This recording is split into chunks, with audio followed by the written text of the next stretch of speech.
Hello there.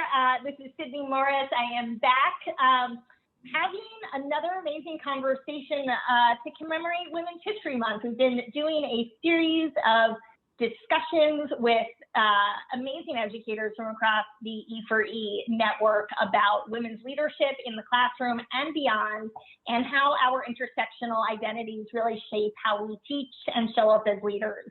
And so today I'm really thrilled to be in conversation with E4E member Carol Gale, who is the elected president of the Hartford Federation of Teachers. And she is a 30-year veteran educator who most recently taught high school social studies at Global Communications Academy in Hartford. She is an all-around amazing advocate for students and for teachers. Hello, Carol. It is so great to see you. Hi, Sydney. Great to be here. So I wanted to dive in. We know that despite the teaching workforce being predominantly women, union leadership roles have actually disproportionately been held by men. And I wanted to hear your perspective on what does that mean for you as a female union leader, and what has your experience been like so far? Well, I'd have to say that it is a natural next step from the same issues I had as a teacher, which is always wanting to find a way to have an increased voice in my profession and a seat at the table. And as a union leader, as you probably are aware, unionism has not been very favorably looked at in the last decade or so. There's been some decisions that have been fairly anti-union.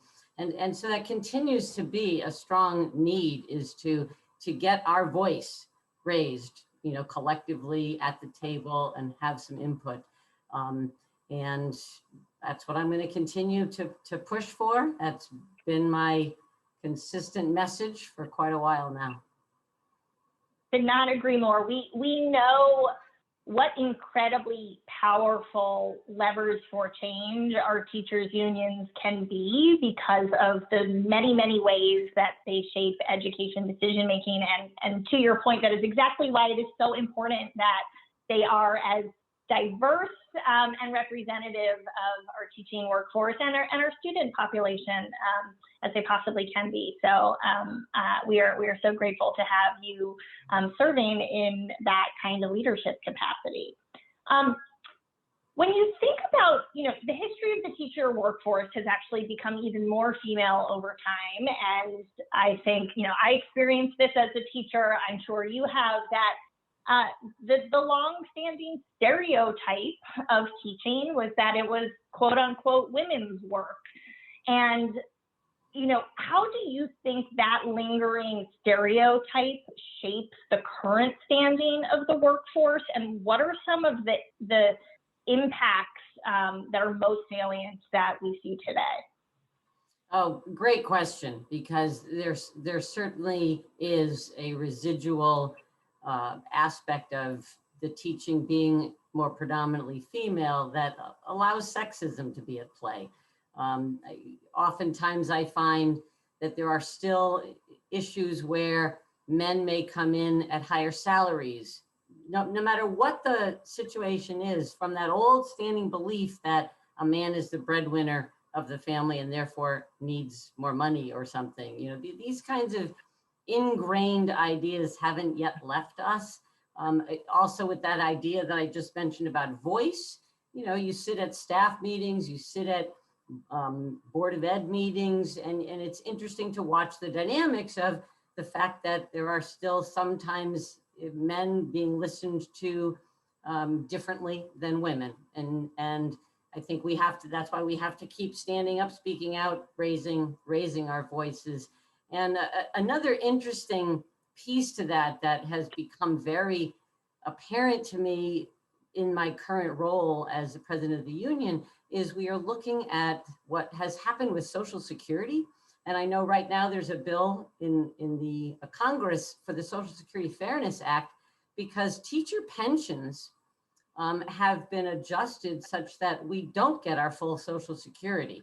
And that is not fair at all. I worked I worked my 40 quarters, I paid into Social Security because I'm a teacher and because I'm a woman, right? Because this is a female profession, there's this idea that we don't need Social Security, nor will my spouse benefit from my Social Security upon my death.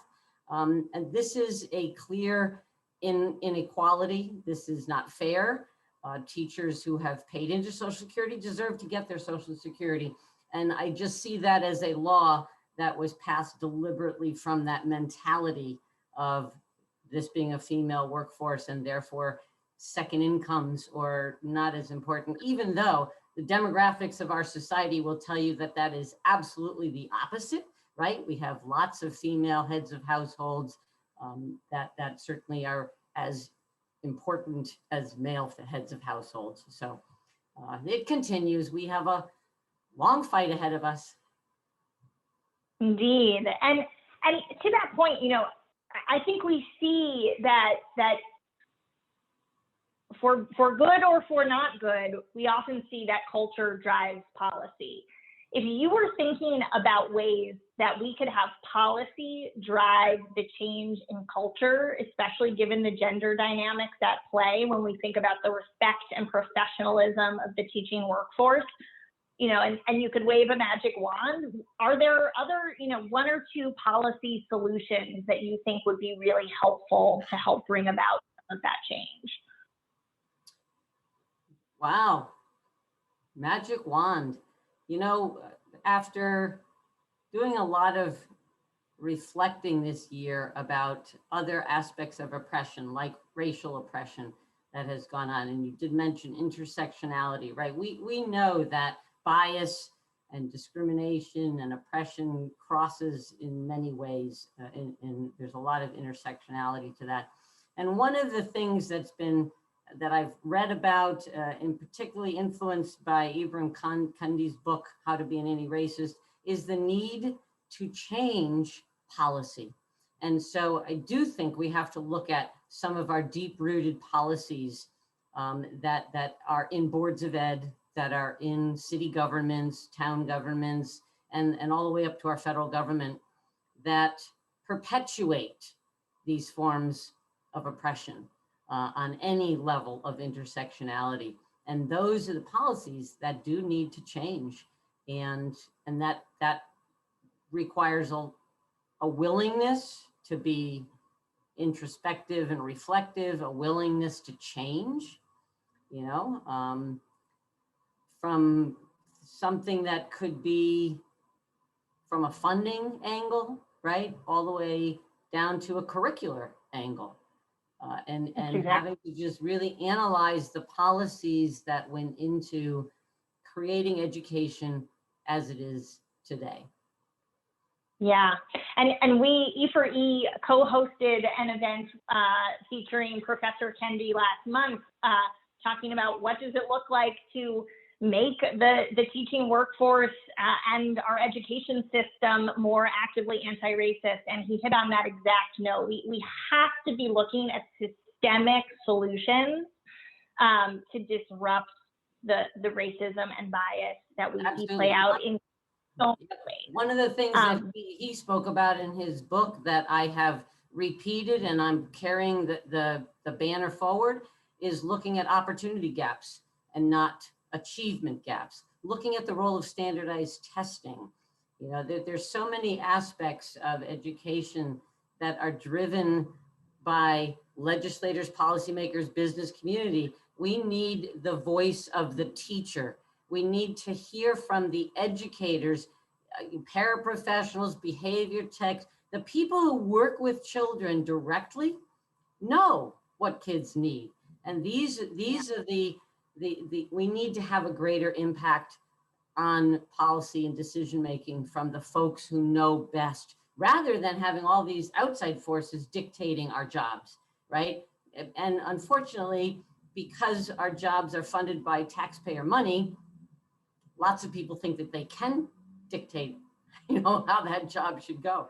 But it's the role of the educator who really understands and knows that. And that's what we have to support. And I've been doing a lot of work in coalition building, trying to bring many voices to the table. and to really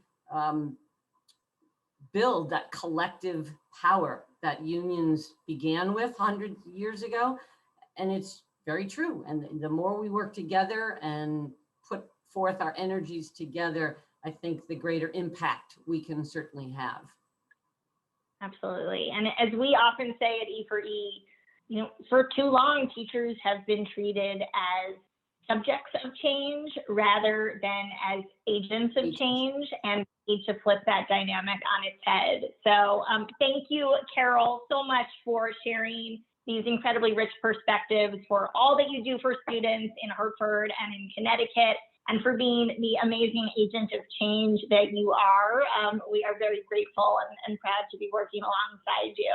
And to everybody watching, we will be sharing more perspectives over the coming days as we continue the conversation during the rest of Women's History Month, and we invite you to join in on the conversation on social media. Thanks so much, Carol. Thanks, Sydney.